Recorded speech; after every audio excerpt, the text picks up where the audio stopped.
but yeah, and I also like, yes, I'm wondering in those periods of time where like black composers, black artists, whatever, were successful, like what was going on then and what was going on after. Because I think I was reading a thing about publishing, and it was saying how like, because a lot of, I mean, white people would be complaining about we're not getting paid attention to, all that type of stuff ever since 2020 and before that.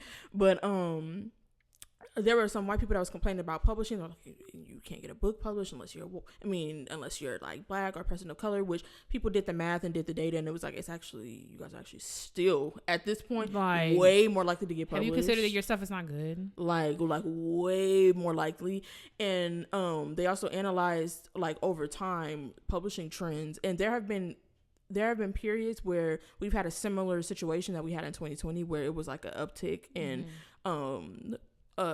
in publishing of black literature. But it's always like an uptick, and then it falls again, and then a couple years later we decide we like black people again, and it's an uptick, and then it falls again, because it's never like a steady like, okay, we're just doing this now, and we keep it in line with what would be equitable.